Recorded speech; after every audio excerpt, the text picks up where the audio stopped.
Verena Solari had been called cursed by every respectable family in the city for 11 years when she finally walked down the aisle toward the one man more feared than all of them, a man who could not rise from his chair to meet her. The chapel of Santa Columba was full to the doors, and it had never been so quiet. 200 guests sat in dark coats and darker jewels, and not one of them had come for love of the bride or the groom. They had come to watch. Some had come to see whether Aurelio Corvino, the man whose name emptied rooms across 3 provinces, would truly bind himself to a girl no honest house would touch. Others had come for the older, uglier pleasure of watching 2 ruined people pretend to be whole in front of God. Verena felt every eye the way a swimmer feels cold water all at once. Over the whole body, she kept her chin level. She had learned long ago that the trick was not to stop the fear, but to give it nothing to feed on. If her hands were going to shake, she would fold them where no one could see. If her breath wanted to climb, she would slow it. She had buried a father in disgrace and lived 11 years under a word other people had hung around her neck, and she had discovered that shame could not kill you if you refused to agree with it. At the end of the aisle, Aurelio Corvino waited in his chair. He did not look at her as grooms were supposed to. He looked at her as a man studies a lock he intends to pick, or a door he suspects is a trap. He was perhaps 35, broad through the shoulders, in a way the chair could not disguise, with black hair swept back from a hard, beautiful face, and eyes the color of wet slate. A blanket had been laid across his knees, by someone who did not know him, and Verena understood at once that he hated it, because the moment the priest turned away, he pushed it to the floor. He would not be softened. He would not be pitied. Whatever else this man had lost, he had kept that. Beside him stood a man built like a closed door, silver at the temples, hands folded in front of him. That would be Tancredi, the one they called the boss's right hand, though the word people used behind their own hands was different and less polite. His eyes moved over the guests without stopping, counting, weighing, and Verena felt herself counted and weighed among them, and then oddly dismissed as harmless. She was used to that. It had kept her alive. In the first pew sat an old woman with a spine straighter than any of the young ones, dressed in gray silk, a rope of black pearls at her throat. Costanza Corvino, the grandmother. The one who had come to Verena's rented rooms above the fish market 3 weeks earlier, climbed the narrow stairs without complaint and said, without softening a single word, that she required a wife for her grandson, and that Verena was the only woman in the city both desperate enough and clever enough to accept. Verena had asked why a family so powerful would want a bride so poor. Costanza had answered that power did not buy what she needed. She needed someone the world had already thrown away, because only such a person would understand that a locked door and a safe place could look exactly the same. Verena had not understood the words then. She was beginning to. She reached the altar and took her place. Up close, Aurelio Corvino smelled of cold air and cedar, and up close, his stillness was not calm, but the terrible held stillness of something that had taught itself never to flinch. He turned his head and finally looked at her fully, and his voice, when it came, was low enough that only she could hear it. "You know what I am," he said. It was not a question. "I know what they say you are," Verena answered. Something moved behind his eyes, there and gone. "And you married me. Anyway, you cannot stand to meet me," she said quietly, "and I have nowhere left to be turned away from. It seems we are each other's last door." For one heartbeat, the hard mouth almost changed. Then the priest began, and the machinery of the wedding closed over them both. Off to the side, half hidden behind Constanza's shoulder, a small boy sat very still. He could not have been more than 7. He wore a black suit made for a smaller occasion, and he did not fidget the way children fidget. He watched Verena with enormous dark eyes and did not blink.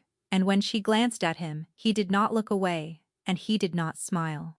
Later she would learn, his name was Tobia, that he was the son of Aurelio's dead brother, and that he had not spoken a single word in the 3 winters since the night that put his uncle in the chair and his father in the ground. For now she knew only that his stillness matched the groom's exactly, as if grief in that family were something handed down like the color of the eyes. Near the transept, apart from the guests, a lean man in an expensive gray coat watched the proceedings with the patient attention of a physician at a bedside. He had a kind, tired face and clever hands, and when his gaze crossed Verina's, she felt the small electric wrongness of recognition without memory, the sense of having seen a face in a place she could not name. She would place him before the night was out. His name was Sabino Malaspina, and he was the doctor who had told Aurelio Corvino he would never walk again. The priest spoke of union and of burden shared. The guests listened for the crack in it. Verena could hear them wanting her to weep, or faint, or drop the ring, could feel 200 people leaning very slightly forward in the hope of a story to carry home. Her old enemy, the shaking, stirred in her wrists. She looked down at the man beside her, instead, at the knuckles gone white on the arms of the chair, at the jaw set against a room full of people who feared him and not one who loved him, and the shaking stopped. It always stopped when there was someone in worse trouble than herself to attend to. That was the thing about Verena Solari that no family had ever bothered to learn before they closed their doors. When the moment came, her voice did not waver. "I do," she said. Aurelio Corvino looked at her a moment before he gave his own answer, and when he did, it landed in the silent chapel like a key turning. "I do," he said. They were married. The guests exhaled, half disappointed, half thrilled. Constanza Corvino closed her eyes. As if a weight had been set down, the silent boy watched. And Verena, sealed now to the most dangerous man in the city, felt the small, hard shape of the truth she carried, pressing against her ribs like a second heart. The truth she had told no one. The truth she had decided somewhere between the fish market and the altar that she would give to her husband tonight, and to no one else ever again. She did not yet know that it would cost her everything before it saved them both. The Corvino estate stood on a headland above the lake like something built to survive a siege, all pale stone and black iron, its windows lit gold against the early dark. Servants Verena had never met, carried her single case up a staircase wide enough for horses. No one spoke to her, everyone watched her. She had spent 11 years being watched, and she wore it now the way she wore an old coat, without noticing the weight. They had given her a room adjoining her husband's, joined by a door that stood, for now, closed. She sat on the edge of a bed she could have fit her entire childhood apartment onto, and she listened to the great house settle around her, and she waited until the last servant had gone and the corridor had fallen silent. Then she stood, smoothed the plain dress she had changed into, and knocked on the door between the rooms. For a while, nothing answered. Then his voice, flat and low, "It is not locked." She went in. His room was larger than hers, and colder, the lamp unlit, a fire burned down to embers, a glass of something untouched at his elbow. He had turned the chair to face the window, so he could watch the black water below, and he did not turn around when she entered. "If you have come to do your duty," he said, "you may consider it done and go back to bed.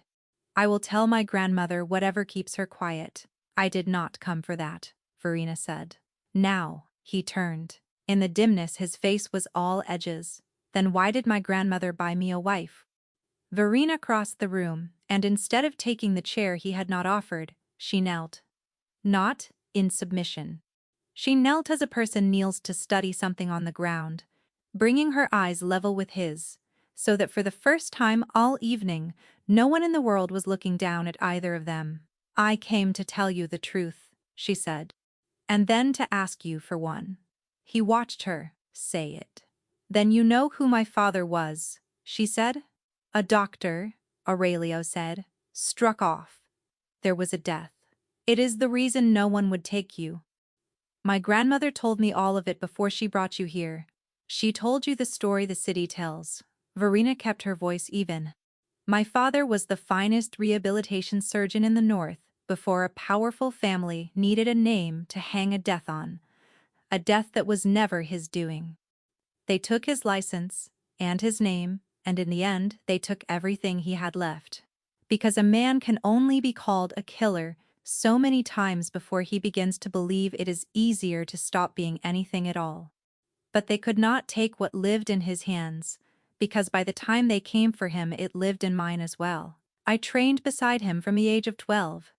I have set bones and rebuilt the ruined legs of men who were promised they would drag themselves along the ground for the rest of their days. I have no license. I have no name that anyone in your world would trust. I have only what I can do, and tonight, in your chapel, I watched you push a blanket off your knees. Aurelia went very still. That means nothing. It means your legs moved, she said softly. Not far, not the way you would want. But the story you have been sold is that there is nothing left below the wound, that the line was cut clean through and forever. And a man with nothing below the wound does not kick a blanket to the floor because it offends his pride. The silence that followed was the loudest thing in the room. "You are guessing," he said at last, but something in his voice had come loose. "I am observing," she answered. "It is what I was raised to do in the place where other children were being loved. Give me your records, the images, the reports, the name of every man who read them while you slept. Let me look with my own eyes. If I am wrong, you have lost nothing but one evening, and in the morning you may send me back to the fish market and tell the whole city that the cursed girl was cursed after all. But if I am right..." She stopped. She had rehearsed the sentence 100 times in the dark, and still it frightened her to give it air. "If you are right," he said, "for her, then someone has spent 3 winters keeping you in that chair on purpose," Verena said. "And I believe I have seen his face. He stood in your chapel today and watched me the way a man watches to learn whether an old secret has grown legs and started walking toward him. Your doctor, Malaspina. His name is written along the edge of the worst thing that was ever done to my family. I do not yet know how or why. But of all the physicians in all this city, the one set to guard your body is tied by a single thread to the one who helped bury my father, and I have learned not to believe in threads that pull twice by accident." Rio Corvino looked at the girl kneeling on his floor, the bride nobody in the world had wanted, and for the first time in 3 winters, something crossed his ruined face that was neither rage nor grief. "Who else knows what you have just said to me?" he asked. "No one," said Verena. "You are the first. You will be the only." "Then understand me clearly," he said. "If you are lying, I will know it, and there is no corner of this city far enough to keep you out of my reach, and if you are telling the truth." He did not finish. Far below, the water moved against the stones, and down the dark corridor, unseen by either of them, a small barefoot boy, who had not spoken in 3 winters, stood with his palm pressed flat to the cold wall of his uncle's room, listening to a woman's voice say the word father, and did not go back to his bed. The records did not come easily. Verena asked for them at breakfast, in the open, in front of Tancredi and the grandmother, and a footman pretending to be busy with the coffee, because she had decided in the night that whatever she did in this house, she would do where everyone could see it, so that nothing could later be bent into a different shape in the dark. She asked plainly. She wished to read her husband's medical history. All of it. Dr. Malaspina arrived within the hour, summoned by someone, and he was charming in the particular manner of men who have never once been refused. He sat, he smiled, he folded his clever hands upon the table and explained, gently, as though to a nervous child, that the records were a complicated business, that a person without training would only frighten herself, that the injury was settled beyond any question and had been read by the finest people money could reach. He looked at Verena the whole while with warm and sorry eyes, and beneath the warmth there was a second message meant for her alone. He knew her face, he knew her father's name, and he was inviting her, so very kindly, To remember what became of the Solari family the last time they forgot their place. Verena set down her cup. My husband asked me a question last night, she said, that no one in 3 winters has been able to answer. I would like the chance to answer it. And what question was that? Said Malaspina, still smiling. She turned to Aurelio. Ask him, she said, how far your legs can move. Ask him whether he has tested it even once since the night he was hurt, or whether he simply took the word of the man who is smiling at me now. Rhine. Tancredi's hand drifted, without hurry, toward his coat. Costanza Corvino set down her fork with the smallest possible sound and watched her grandson the way a gambler watches the last card turn. Aurelio had not touched his food. He was looking at the doctor, and the look was a new one. The look of a man who has just been handed a lantern in a house he thought he knew by heart and has seen, for half a second, the outline of a door where he had always been told there was only wall. Sabino, he said. The doctor's smile held. Yes, bring the records. Malaspina's smile did not fall so much as freeze in place. Aurelio, as your physician, I am bound to warn against raising a hope that can only wound you when it fails. I did not ask to be warned, Aurelio said. I've taken your warnings for 3 years. Bring the records, every image, every report, the name of every man who put his hands on me while I could not see. Have them on this table by noon, or have your rooms emptied by dark. No one at that table breathed. Then Malaspina rose, inclined his head with the smoothness of a man folding an insult carefully away to be repaid at a better hour, and left. Tancredi watched him go the way a hound watches a stranger cross a yard, holding still until the gate is shut. Costanza Corvino regarded Verena in silence. Then, very slightly, the old woman smiled. And it was not a warm smile. It was a satisfied one, the smile of a woman who had gone down to a fish market in search of a blade and found, against all her expectations, that the blade she carried home was a good deal sharper than the seller had let on. When they were alone, Aurelio turned his chair to face his wife.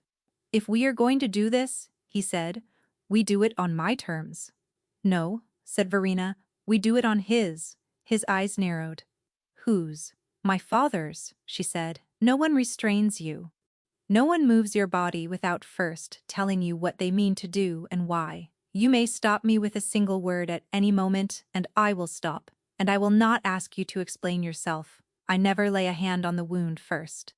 I start somewhere you can watch, somewhere that costs you no fear, and we go no faster than your own body agrees to go. Those are the terms. They are not mine. They belong to every frightened living thing that was ever healed instead of forced. Agree to them, and I will start today. For a long moment, the most feared man in the city looked at the cursed girl who had knelt on his floor the night before and told him he might one day walk. Then Aurelio Corvino, who had let no living person lay a hand on him in 3 winters, held one out to her across the table. Start today, he said. The records came at noon exactly, because Sabino Malaspina was not a fool, and a man who arrives a minute late has already confessed that he considered not arriving at all. They came in a flat leather case that a footman set on the long table and opened without meeting anyone's eyes. Inside were folders, and inside the folders were the 3 years of Aurelio Corvino's ruin reduced to paper. Verena washed her hands before she touched them, an old habit of her father's, who used to say that a record was a kind of wound and deserved clean hands the same as any other. Then she sat and she began to read, and the house arranged itself around her silence. Aurelio at the head of the table, Tancredi by the window, Costanza in the doorway with her black pearls and her patience. Malaspina had not come. He had sent the case and stayed away, which told Verena more than his face would have. She read for an hour, without speaking. She had been taught to read these as her father read them, not for the story the words told, but for the story the words were trying to cover, and there was a cover here. She could feel it, the way you feel a seam under fresh paint. The written reports were smooth and certain, and used the word complete again and again. Complete injury, Complete loss, complete and permanent, as though repeating a thing were the same as proving it. But the images beneath the reports did not say complete. The pictures from the first night, the raw ones, taken in a hospital before this house, had closed its hand over the matter, showed swelling and bruising, and a spinal cord that was crushed and choked but not cut through. Crushed things can wake, severed things cannot. Someone had known the difference. Someone had written the word complete over an injury that was nothing of the kind. And then, in the weeks that followed, the record of that first honest night simply stopped appearing, as though the man who took those first pictures had been thanked and paid and sent away, and never once asked back. Verena set the last folder down. "Well," said Aurelio. His voice was very controlled, which she was already learning meant the opposite. "You were not cut," she said. "You were crushed." And a crush that is left alone for 3 long years, never moved, never worked, never once made to remember that it is alive, will in the end become almost as final as a cut. Almost. They did not lie to you about where you would end. They lied to you about where you began. You began with a chance. Someone made the decision that you would never be told it existed. Costanza Corvino made a sound in the doorway that was not quite a word. Aurelio did not move. "Prove it," he said. "Not like that," said Verena. "Not to win." She rose and came around the table and knelt again, because she had decided the night before that she would always meet this man at the height where neither of them had to look down. "I am going to touch your hand first," she said. "Only your hand. I will tell you everything before I do it.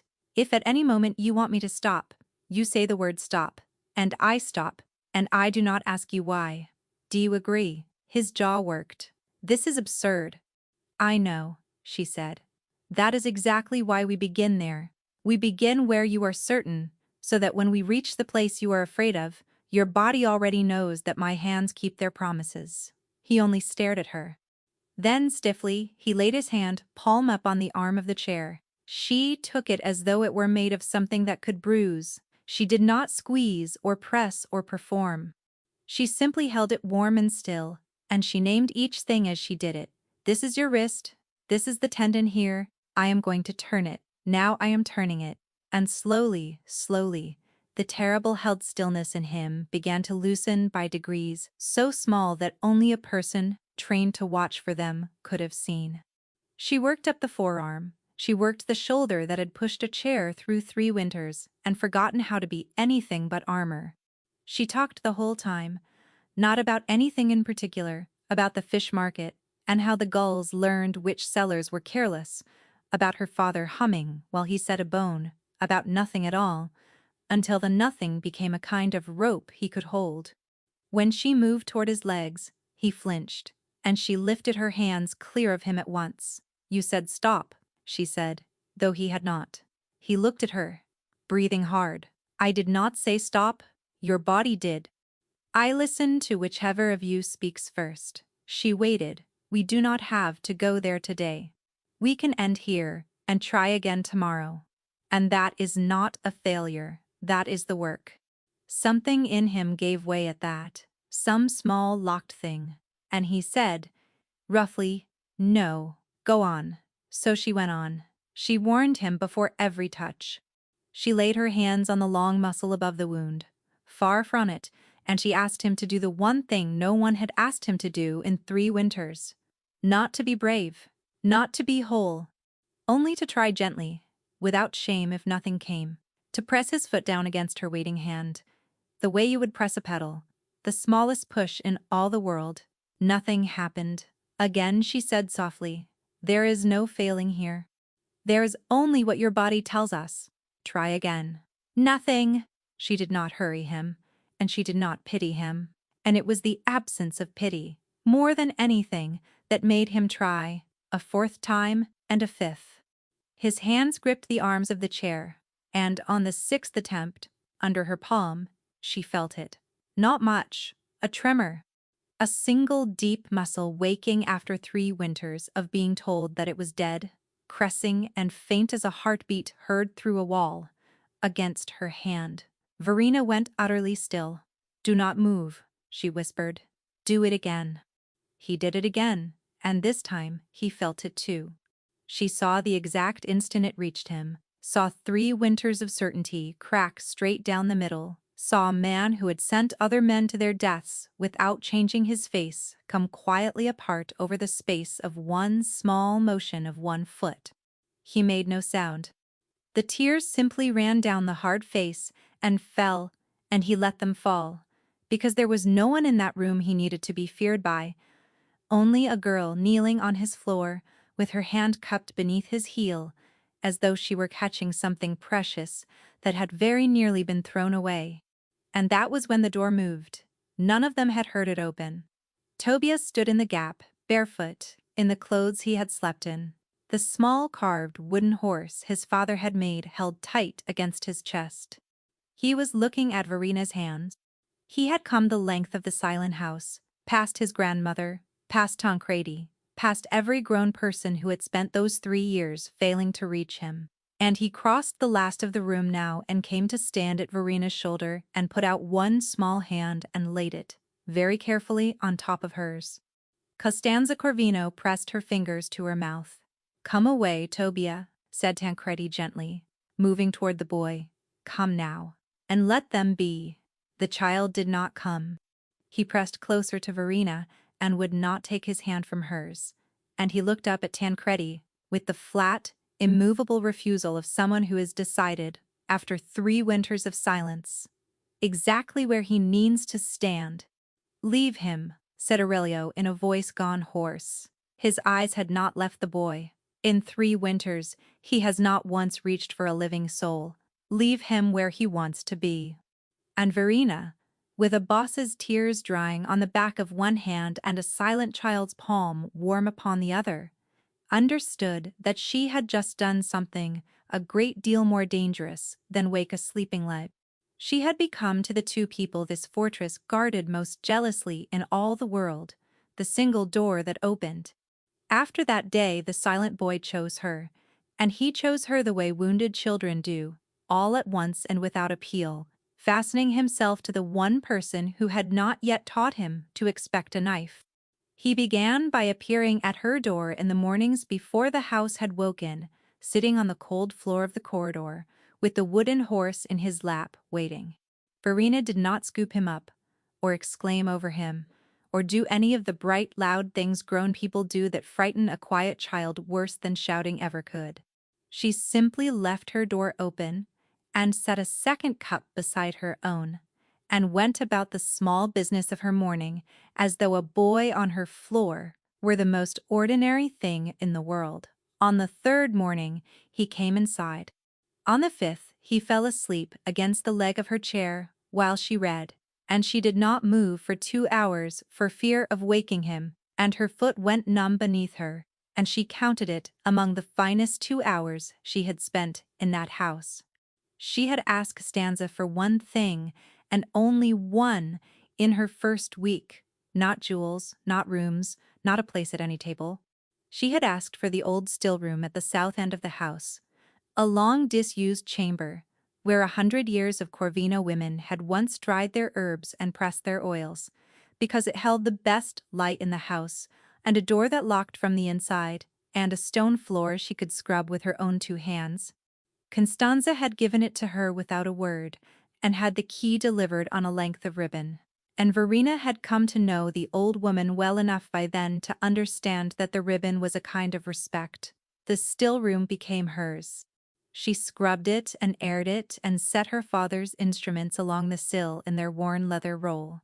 And it was there, in the mornings, that she worked on Aurelio, and there, in the afternoons, that Tobia began to bring her things. A feather, a smooth stone, a drawing, once, of 3 figures, 2 large and 1 small, pressed hard into the paper in the heavy hand of a child who has a great deal to say and no way left to say it.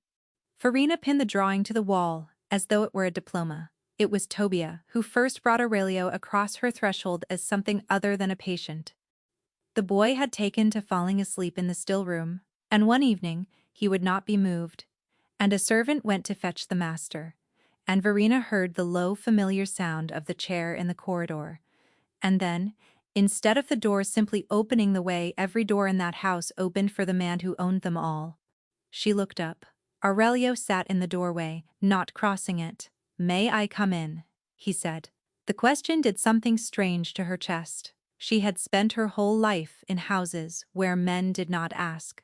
Her father's old colleagues, who came for his records and did not knock. The great family, who came for his name and did not knock. The landlord above the fish market, who let himself in whenever the rent stood a single day short.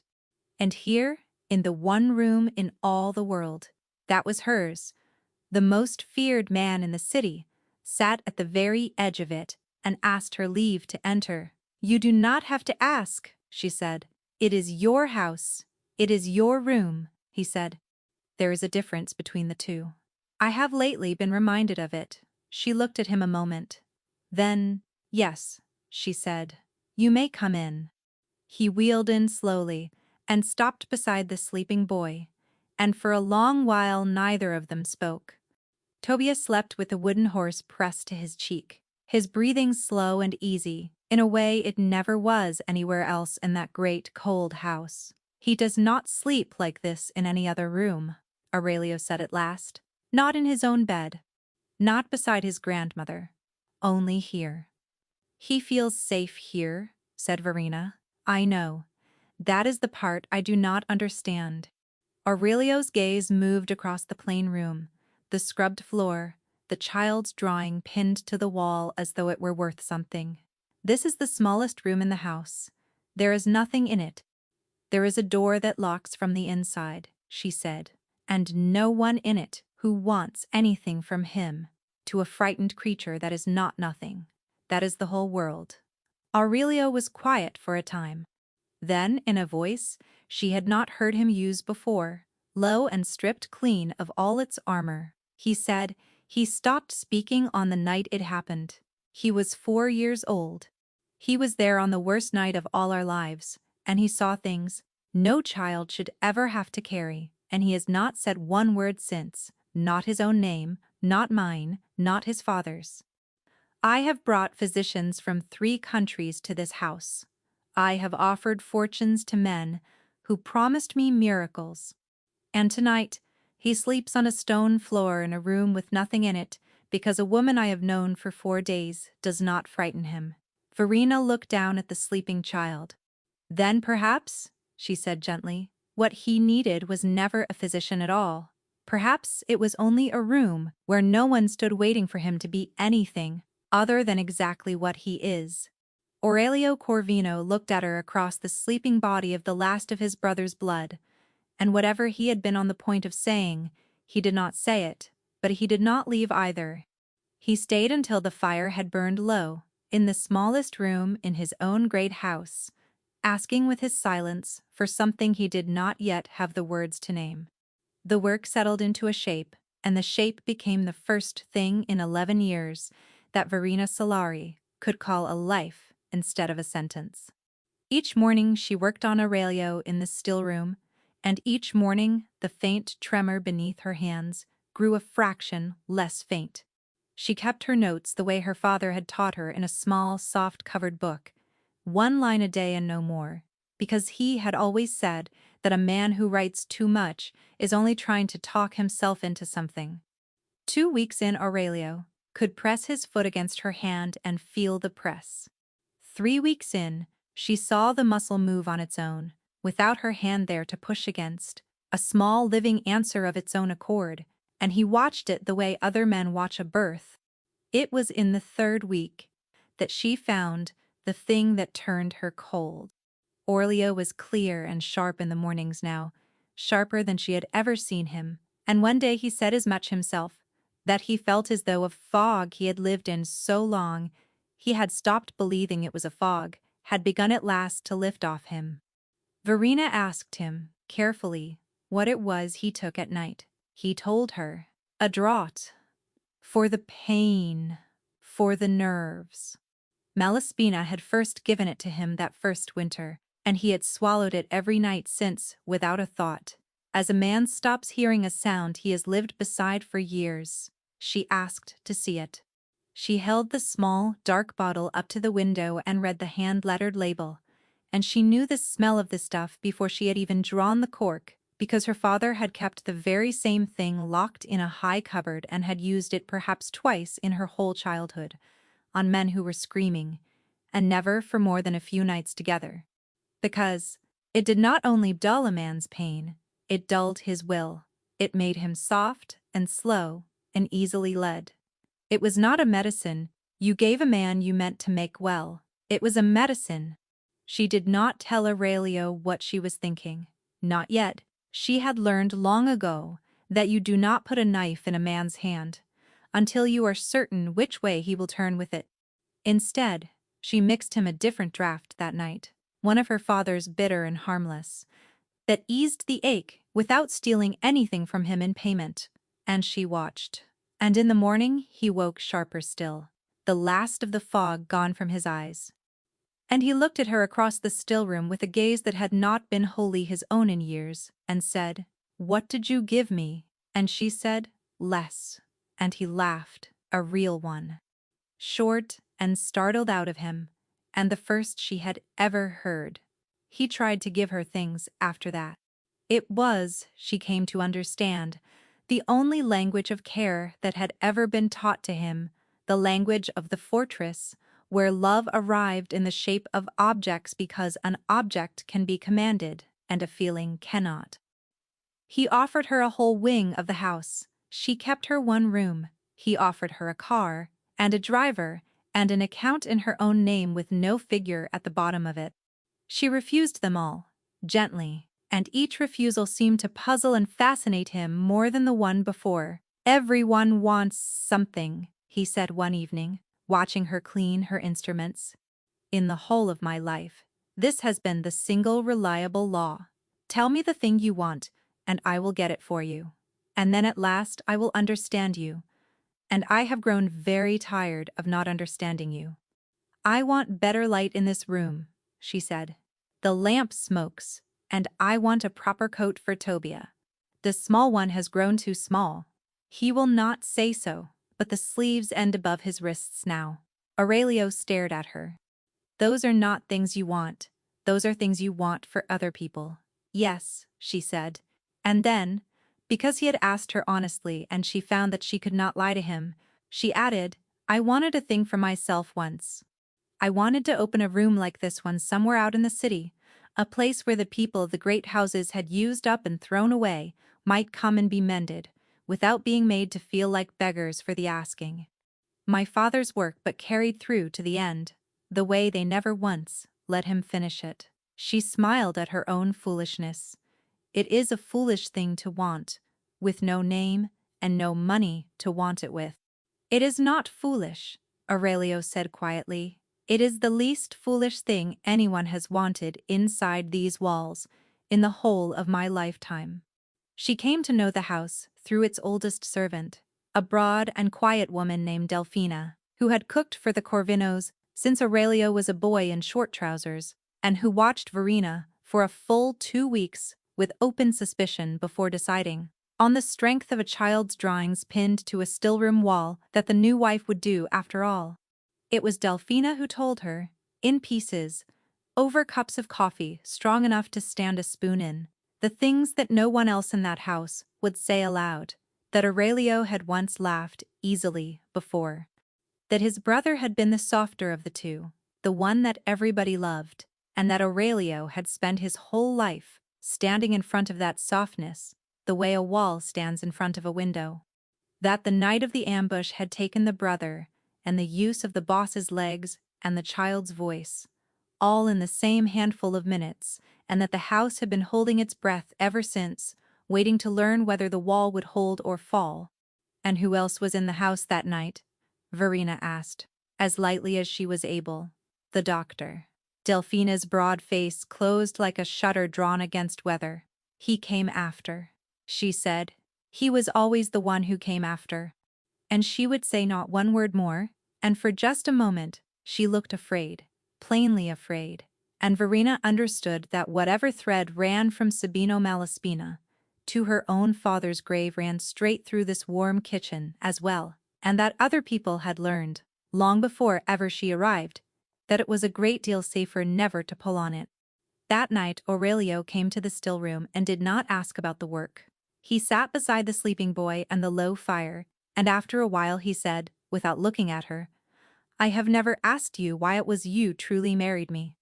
A woman with hands like yours could surely have found some other door in the world than mine." Verina's own hands went still upon the leather roll. "There was no other door," she said. "That is the plain truth of it." But she looked at him then, at the man the fog had lifted away from, at the foot that had begun to remember it, was alive, at the child who slept soundly, only in her room and nowhere else. And she found that the plain truth was no longer the whole of the truth. "And now," she said, "I am no longer certain. I would take another door, if one were to open in front of me." Something crossed his face that she had no name for. And far down the dark corridor, a door that neither of them had heard open, clicked softly shut, and neither of them turned, and neither of them knew that Sabino Malaspina had been standing in the dark of it long enough to hear a wife say that she would not leave, and to begin, very quietly, to decide what a careful man in his position had best do about a thing like that. Aurelio did not move against Malaspina on the strength of a wife's word alone, and Verena respected him the more for it, because a man who acts on love without proof is only another kind of danger wearing a kinder coat. He sent for another physician. He did it quietly, through Tancredi, a man from far outside the city, who owed the Corvinos nothing, and feared them accordingly. A lean, gray doctor, named Ivano Serra, who arrived without ceremony, examined Aurelio for the better part of a morning, and read the raw pictures from the first night. When he was finished, he looked at Verena a beat longer than courtesy required, and then he studied her as one craftsman studies another, whose work he has just understood. "Who read these first?" Sarah asked. "I did," said Verena. "You have training." "My father," she said. "He is dead." "Then something died with him that this profession could not spare," Sarah said, "because there are surgeons with 30 years behind them who would have signed the word complete under these pictures and gone home to their dinner. You did not." He turned to Aurelio. "Your wife is right. This was never a severed cord. This was a crushing that any honest hand could have begun to work within the first month. It was not worked. That is, not an accident of medicine. Someone chose it." The room was quiet. Sarah gathered his coat. "I will put nothing in writing that this house does not ask me for," he said, "because I am not a brave man, and I would like to keep the hands God gave me. But I will say this much to your wife, since she is the one who found it." He inclined his head to Verena with a warmth that was entirely sincere and lasted a moment too long. "It has been many years since I stood in a room with someone who could truly see. If you were ever to leave this place, come to me. I would make room in my clinic for hands like yours tomorrow." Aurelio's voice, when it came, was pleasant, and pleasant from Aurelio was the most dangerous register he owned. "She is not leaving this place," he said. Sarah glanced between them, understood at once, and had the grace to be amused rather than afraid. "Of course," he said, "forgive an old man his enthusiasm." And he left. The moment the door closed, Verena said, "He only meant the work." "I know precisely what he meant," said Aurelio. "You are jealous of a gray-haired man with a bag." "I am jealous," Aurelio said, "of anyone who offers you a door I did not build, because I have begun to be afraid that one day you will walk through it." He said it plainly, without heat, and it silenced her more than shouting could have. But the fear that woke in Verena that night was not his. It was her own, and it spoke in a much older voice, because Sarah's verdict, however kind, had told her something she had been trying not to know. If she was right, if she pulled this thread all the way out, it would lead to whoever had paid to keep Aurelio Corvino in a chair. And men, who pay for such things, do not forgive the person who undoes them. She had come into this house with nothing, and she was about to hand her husband a truth that the most dangerous men in the province would stop at nothing to keep hidden, and the voice she had carried for 11 years leaned close and said the thing it always said. There it is. There it is again, everything you touch. Your father, now, him. You are the thing that ruins. They named you cursed, because it was gentler than the word they meant, which was carrier. You carry it in. She did not hear Aurelio come to the still room. She only felt the chair stop beside her, and his hand, still learning gentleness, settle over her wrist. Say it, he said. Whatever it is, I have watched you carry it since the altar. And because she was tired, and because he had asked, she said it. If I finish this, I will bring your enemies down on you. My father led a family close to him once, and they destroyed him for it. Everyone who is allowed near enough to matter pays for it. Perhaps the city was right about me. Perhaps I am exactly the thing they said. Aurelio was silent a moment. Then he said, when Malaspina told me I would never walk, I believed him for 3 winters. His verdict became the truth because I allowed it to. You taught me the difference between the two. The verdict is one thing, the truth is another. They are kept in separate places, and a coward hopes you never set them side by side. He turned her wrist over, gently, so her palm lay open. So take my verdict and keep it in place of theirs until the day your own is loud enough to answer back. You do not carry ruin into rooms, Verena. You drag it into the light. You walked into the most poisoned house in the province, and the poison was never yours. It has been running out of every room you enter since the day you arrived, straight toward the light where at last I can see it. That is not a curse. It is the opposite of one. Her eyes filled. She did not let the tears fall, but she did not fight them either, which for her was a kind of surrender. Keep it, he said, the verdict, until it becomes yours.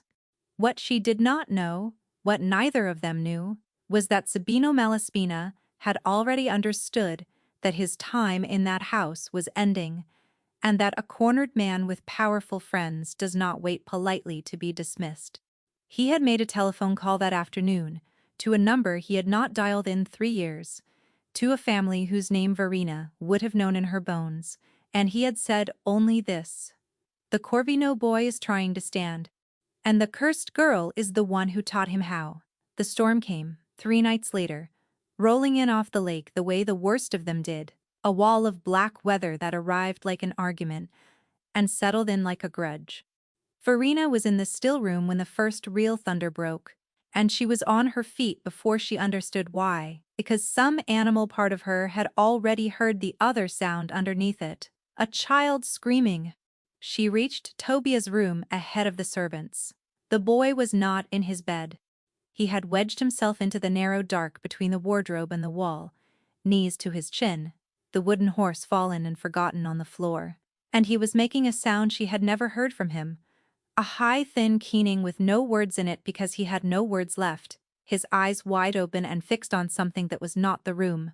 Another crack of thunder came, and he flinched so hard his head struck the wall behind him. Then Aurelia was in the doorway, wheeling fast, and his face gone white. He gets like this in storms, he said. It was a storm, that night. It was raining like this. He reached the boy, and did the only thing 3 winters of helplessness had taught him. He pitched his voice hard and low, the voice that moved armed men. Tobia! Tobia! Look at me! Stop! You are safe, stop! The boy screamed higher. You are only one more thing crashing down on him, Verena said. Stop. Aurelio turned on her, wild. He needs to know that someone is in command. He needs the opposite, she said. He needs to know the danger is over, and you are giving orders as though the danger is standing in the room. She was already lowering herself to the floor, slowly, a good distance from the child, making herself small. Get down, she said. Not near him, only down. Let the room stop, looming over him. For one heartbeat, The most feared man in the province stared at her from the height of the chair that had become his throne and his cage at once. Then, with an effort that cost him more than she would ever fully know, Aurelio lowered himself out of the chair and onto the floor of his nephew's room, and sat there on the ground, level with a terrified child, powerful and useless and present, all at the same time. Verena began to hum, a low, wordless thing, the same handful of bars her father had used in his surgery, when a frightened man had to be coaxed back from wherever the pain had sent him. She did not look at Tobia. She hummed, and she breathed, slow and loud enough to be heard, in and out, and after a while she said, "To no one, to the room itself. We are only going to sit on the floor until the sky is finished being angry, that is all. There is nothing to be done but wait it out. Nobody has to be brave, tonight." The thunder rolled. Tobia flinched but less. "Breathe. Like me," she murmured, still to the air. "Both of you. Slow. Show him there is nothing chasing us." And Aurelio breathed. She heard him force it slow, heard the boss in him fight the animal in him and win, and slowly, slowly, the child in the corner began to match them. 3 sets of lungs in a dark room learning the same rhythm, until at last the keening stopped, and Tobia crept on his hands and knees, not to his uncle, not yet, but into the space between them, and lay down with his back against Verena's knee, and his feet against Aurelio's leg, touching them both, and fell into the sudden bottomless sleep of a child who has run clean out of fear. For a long while, neither of them moved. "Who does this for you?" Aurelio asked finally. Very low. "What? When your own fear grows bigger than the thing that caused it. When you are the one down on the floor. Who gets down there beside you?" "No one," she said. The truth came out plainer than she had meant it to. "There has been no one since my father. People generally wait to see what I will break, and then they tell me they always knew I would." "Then they have only ever looked at you in the moment you were failing," Aurelio said. "Not one of them stayed for the rest." And after a silence, he gave her the thing he had never given to anyone, laid it down on the floor between them, beside the sleeping child, like a weight he had carried too long alone. "I was the one they came for that night," he said. "Not my brother, me. The debt was mine, the enemy was mine, and my brother had no part in any of it, except that he loved me and would not let me go to the meeting alone. He is gone, because I let him stand at my side." The boy was in a car nearby, told to stay hidden, and he saw far more than any child should ever have to. And I lived. I lived, and I could not so much as stand at the grave, and some part of me decided that a man who lets his brother fall in his place does not deserve to walk away from it whole. I have wondered, all this time, whether I believe Malaspina so easily, because the chair felt like the sentence I had already passed on myself. Verena did not reach for him. She knew better than that. She only said, "Your brother did not die because you were loved. He died because cruel men made a cruel choice. You keep taking their crime and filing it under your own name." She paused. "We are neither of us, it seems, very skilled at putting the blame back where it was born." Aurelio let out a breath that was almost a laugh, and almost a sob, and was, for the first time in years, entirely unguarded. Outside, the storm began at last to move off across the water. Tobia slept between them, a foot against each. And Aurelio Corvino reached across the small, warm body of the last of his blood and took his wife's hand, and this time it was Verena who had to remember how to breathe slowly, and neither of them let go until the gray of morning came up soft over the lake. The dinner was Constanza's doing, and Constanza did nothing by accident. It was the first time the allied families had been called to the Corvino table since the ambush, and every one of them came, because an invitation from that house was also a summons, and because word had begun to travel that something at the estate had changed. They came in their silks and their old jewels to look at the cursed bride the matriarch had installed, and they arranged their faces into the careful pity that the powerful wear like a blade. Verena came in on the arm of her husband's chair in a plain dark dress and her mother's single ring, as though she had been walking into rooms like that one all her life. The worst of them was a woman named Ludovica Rovelli. Ludovica was beautiful, the way a cold morning is beautiful. And she had expected, before the accident and before the strange marriage, to be the one seated at the head of that table. She had not forgiven the chair for making Aurelio unmarriageable, and she had not forgiven Constanza for solving the difficulty with a fishwife instead of with her. She waited until the second course, until the room had gone quiet enough to carry a whisper, and then she set down her glass and smiled. "Tell us," she said, "down the length of the table. It is such a romantic story." The great Corvino, brought low, and rescued by a little nobody with a miracle in her hands, she let the pause do its work only. "My family knew a Solari once.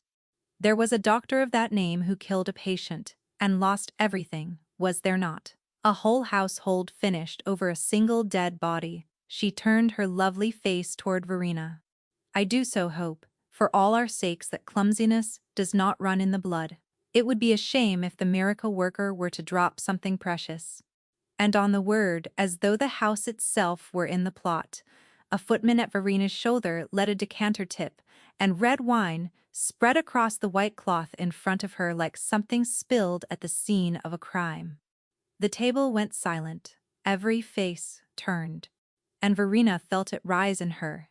The old terror, the shaking, the 11 years of being watched for, precisely this, felt her hands go cold and her breath begin to climb, felt the voice open its mouth. There it is again. Then, under the table, a small hand found hers. Tobia had slipped from his chair. He pressed himself against her side and looked up at her, and the shaking stopped.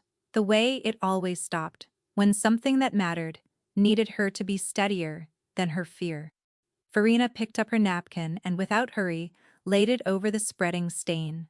Then she looked up the table at Ludovica Rovelli. "My father did not kill anyone," she said.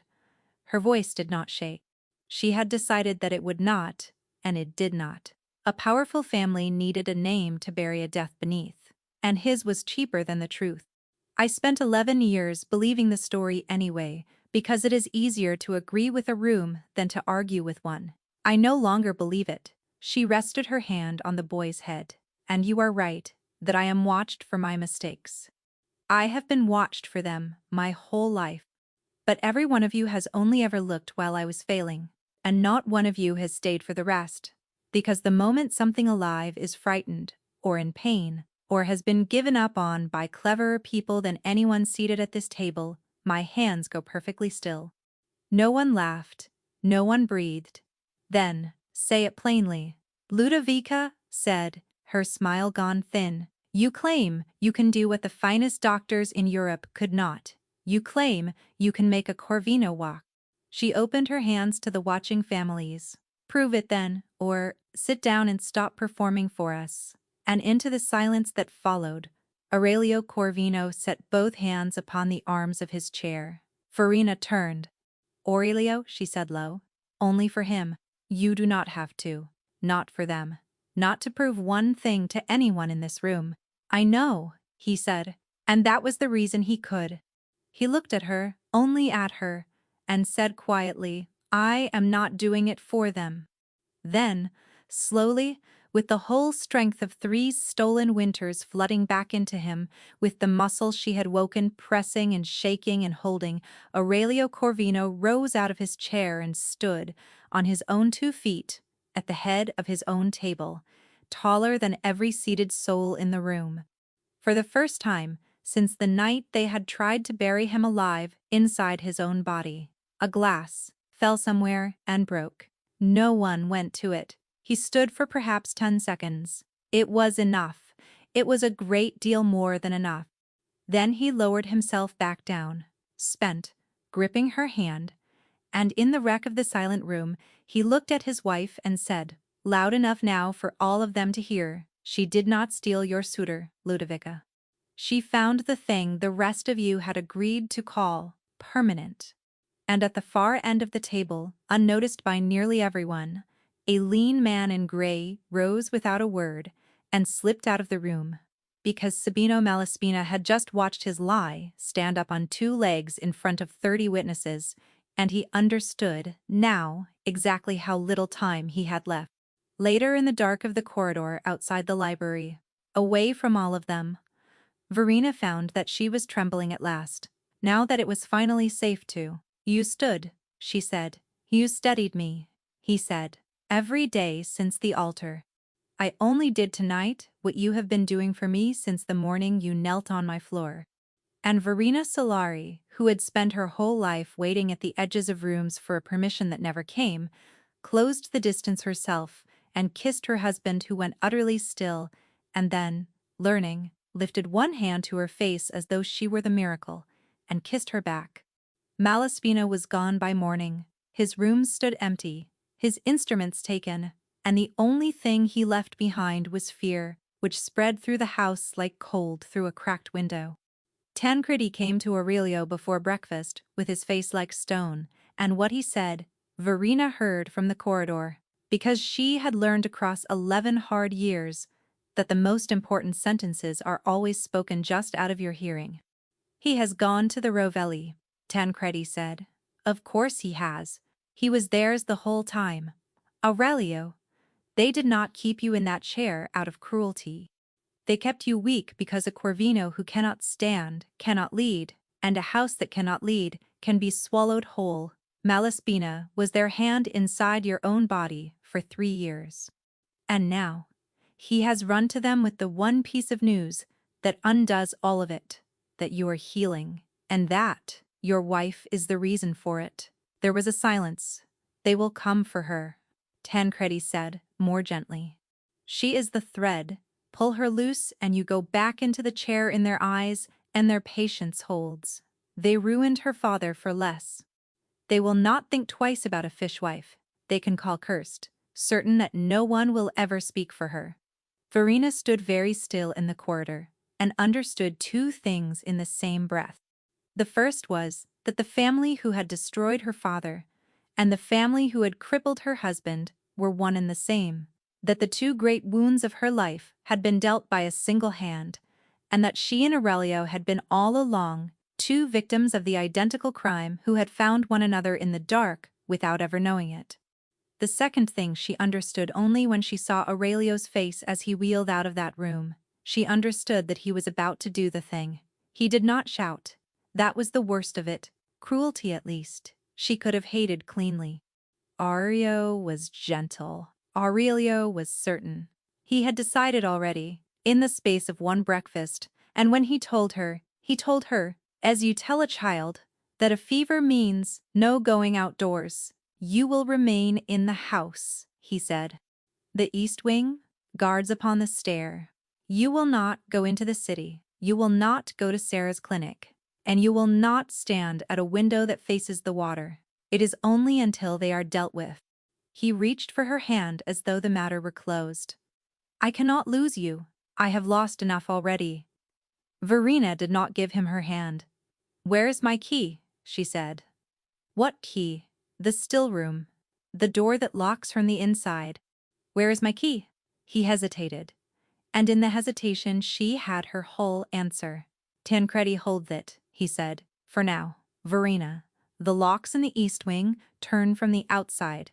It is safer that way." And there it was. She heard Costanza's voice from the very first day, climbing the narrow stairs above the fish market, telling her that only a woman the world had already thrown away would understand that a locked door and a safe place can look exactly alike. She had heard it then as a warning about the world. She understood it now as a prophecy about this room. "You are putting me somewhere safe," she said slowly, "and locking it from the outside. And you are calling the lock love." She watched him hear it. "Do you know who taught me?" Those were the same sentence. "The family that took my father's name. They put him somewhere safe as well. A quiet place, they called it. For his own good, until the noise died down. He never came out of it. You told me on the night I married you that no one moves my body without asking me first. You made it a term. You signed nothing, but you made it a term, and I believed you, because you were the first man alive who ever asked before he crossed my door. And the first time keeping that promise cost you something, you have decided that my fear makes it optional. Aurelio's jaw was white. This is different. You do not know what these people are willing to do. That is not the difference you imagine it is, she said. Every man who ever caged a woman did it, because the world outside the cage was dangerous. Their reasons are always true. That is the very thing that lets them do it. She stepped back from the chair, from the hand still held out to her, and it was the hardest step she had taken since she walked down the aisle. You do not get to decide what I am strong enough to survive. That was the one thing that was ever mine. My father did not lose his life. He gave it away, one safe room at a time, to people who loved him and were certain. I will not do the same. I am not asking you to leave, he said, and there was something close to panic in it now. I am asking you to stay alive. Then ask, she said. That is the whole of it, Aurelio. Ask. Do not move me, do not lock me, do not decide me. Ask, and let me answer even when you are terrified of what I will say. She waited. He said nothing, because the asking was the one thing that 3 winters of fear had burned out of him. And so, Verena took the ring from her finger, her mother's ring, the only thing she had carried into that house that was truly her own, and she did not throw it. She set it down, gently, on the arm of his chair, the way you set down a thing you are giving back. Keep it safe, she said. You are so very good at keeping things safe. And she walked out of the East Wing, past the guards who did not dare lay a hand on the wife of a man who had stood, and she did not run, and she did not look back. And behind her, in a room with a lock that turned from the wrong side of the door, the most feared man in the province sat with a ring in his open palm and did not call after her. Because the only word that would have stopped her was the single word he had forgotten how to say. Verena went to Dr. Sarah, because he had offered, and because a woman with nothing must walk through whatever door stands open. He asked her no questions. He gave her a cot in the back of his clinic, and a white coat that had belonged to no one, and a list of patients the great houses would never deign to see, and within a week Verena Solari was doing, in a narrow room that smelled of soap and river damp, the work she had dreamed of since she was 12 years old at her father's elbow. She set the leg of a dock worker who could not pay. She taught a widow whose hands had frozen into claws how to open them again.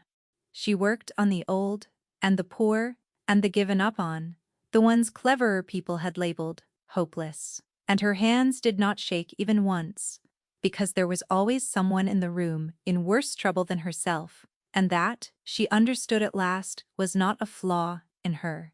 It was the shape of who she was. It was not the estate. The cot was hard, and the winter came in through the window, and she wept, some nights, quietly, for a man and a boy she had left behind in a house full of locks. But the door of the little clinic locked from the inside, and the key hung on a nail that was hers, and she had learned by then the difference between a cage and a home, which is only this. A home is a door you are free to walk out of. Aurelio did not come. She heard of him the way the whole city heard of him, in pieces, that the Rovelli had moved against the Corvinos and been met by a house that was no longer holding its breath, that Malaspina had been found and made to speak, and that what he confessed had been carried, in full, not silenced in the dark as everyone expected, but into the daylight, to authorities the Corvinos had never once in their history troubled with the truth, because Aurelio had decided that dealing with the man in the old, quiet way would only prove the Rovelli right about what a Corvino was. That the thread from her father's ruin had been pulled all the way out in the open, and that her father's name, 11 years too late, had begun, quietly, to be spoken again without the word chained beside it. He had done that, she knew, without being told. He had done it in the one language she would trust, the language of the open room instead of the dark one. But he did not come. And he did not send Tobia, and it was the not sending of Tobia that told her he had finally heard her. Because Delphina wrote to her, once, a short, hard letter in a cook's careful hand, and it said that the boy was not eating, that he sat at the still-room door in the mornings, with the wooden horse, and would not be moved, that he had crept back inside the silence he had come out of. And Aurelio Delfina wrote, "Will not let a soul tell you so. He says the boy's grief is not a rope, and he will not throw it round your neck to pull you home. He says that if you come back, it will be to a door you opened yourself, or it will not be at all." Only one message came from Aurelio, in the second week, in his own sharp hand, upon a single card. "I built you a safe place," it read, "and turned it into the very thing you feared. You told me the difference, and I heard the words, and did not change the man. That was mine, not yours. Your father's name is being cleared. Sarah tells me your hands are already famous in the low quarter. I will not come to your door. I have lost the right to knock upon it, but if you should ever open it, you will find that I have learned at last to wait on the other side." Verena read it every night for a week. She did not answer it. She was learning to hear a verdict of her own, and it was not yet finished speaking. Tobia came in the spring, and he came on his own 2 feet, which no one had given him leave to do. He slipped the house at dawn. By the time Delfina found the still-room empty and raised the alarm, the boy had already walked out through the gate left open for the morning milk, down the long road toward the city, a 7-year-old in a coat whose sleeves at last reached his wrists, the wooden horse gripped in one fist. Following a map he had drawn inside his own head from a single overheard address, he walked most of the morning. When his legs gave out beneath him, a farmer found him at the roadside, and, learning whose child he was, drove him the rest of the way in terror of the name behind the silence. They came to Verena's clinic a little after noon.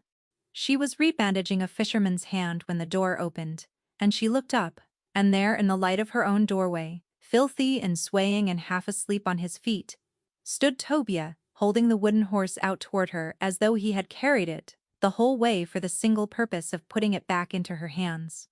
Verena crossed the room and fell to her knees, in front of him, and Tobia opened his mouth, and in a voice cracked and small and rusted from 3 winters of disuse, a voice that no physician in 3 countries had been able to buy back, the boy spoke the first word he had said since the night his world ended. He said her name, Verena, he said, and then, because a child who has hoarded his words for 3 winters does not spend them all on one thing, he said the rest of what he had walked half a day to say, "Come home." She was still holding him, still weeping into his hair, when the second figure filled the doorway.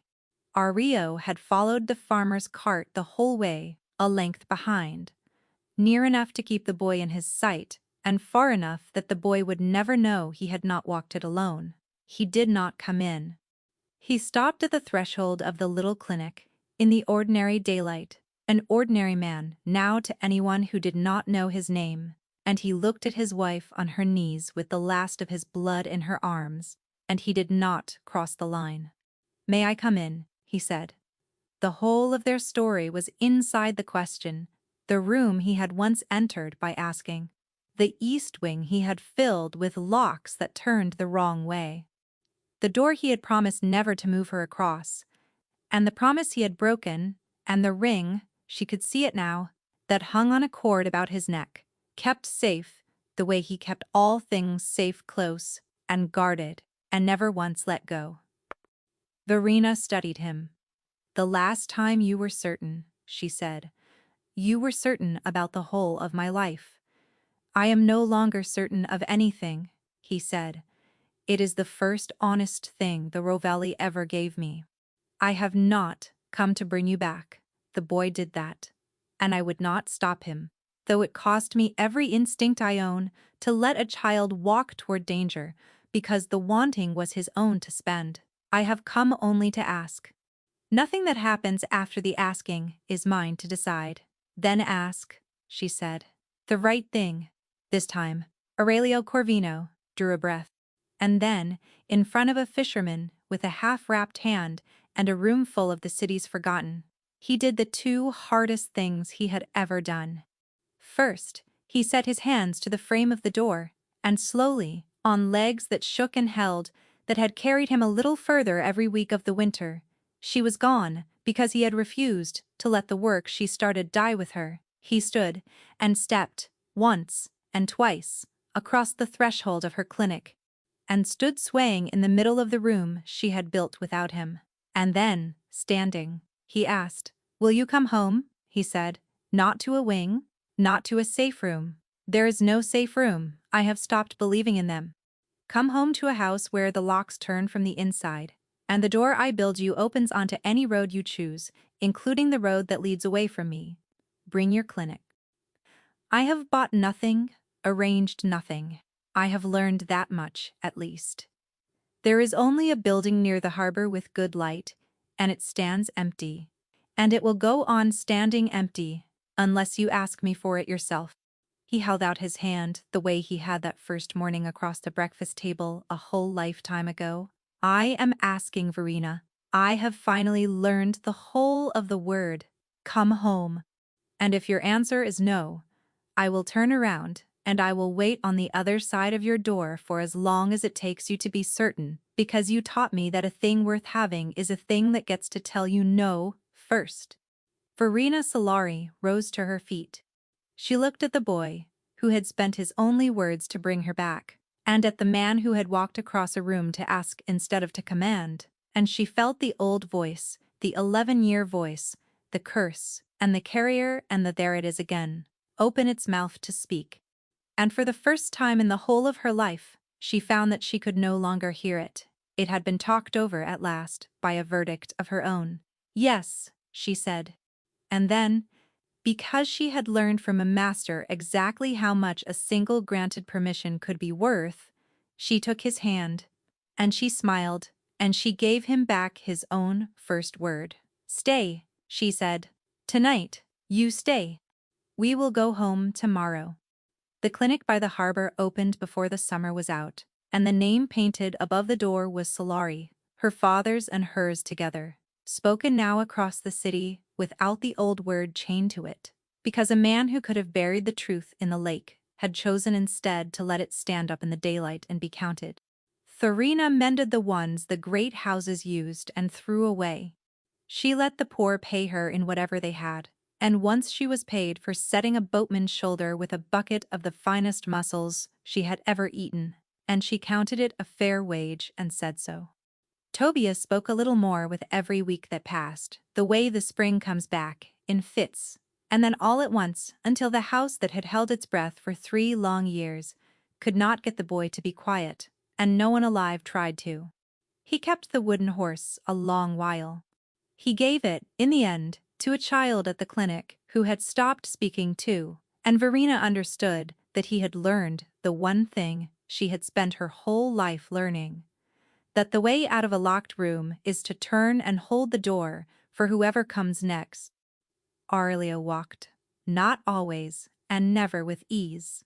Some days he leaned on 2 canes, and some days on 1, and on the bad days, when the cold got down into the old wound, he used the chair, and Verena never once called that a defeat, because she had taught a whole city that a body is not a verdict, and she was not about to lie to the one man she loved. He led his house, still. Men still lowered their voices at the sound of his name. But at the clinic, he learned to hold a splint steady while she wrapped it, and he learned to sit down on the floor when a frightened child needed the room to stop looming. And he learned, most slowly of all the things he ever learned, to knock. The last worth telling of it is an evening in autumn, the first cold one, with the harbor turning gold outside the clinic window. Verena was locking the door from the inside, with the key that hung on the nail that was hers. Tobia was asleep in the back room over a book too large for him, and Aurelio waited by the window, on his feet, one hand resting on a cane and the other held out to her, having asked already whether he might walk her home, and having waited, the way he always waited now, for her to give him her answer. Verena took his hand. "Yes," she said. And the most feared man in the province, who had once believed with his whole heart that keeping the people he loved safe meant deciding their lives for them, walked out, through the door beside her, into the ordinary evening. Because she had asked him first to stay, and then at the last had asked him to come.